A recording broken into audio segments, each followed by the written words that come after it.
जुग जुग जियते ललनवा भवनवा के भाग जागल हो। जुग जुग जियते ललनवा भवनवा के भाग जागल हो। ललना लाल हुई है कुलवा के दीपक मनवा में आस लागल हो। ललना लाल हुई है कुलवा के दीपक मनवा में आस लागल हो।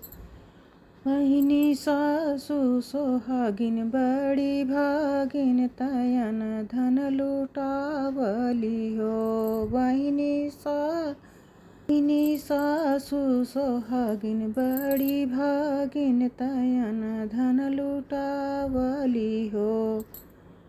माई के मुहवा पापा जी के हो। खियात है जैसे मम्मी के मुहवा पापा जी के हो। जुग जुग जियते ललनवा भवनवा के भाग जागल हो। जुग जुग जियते ललनवा भवनवा के भाग जागल हो।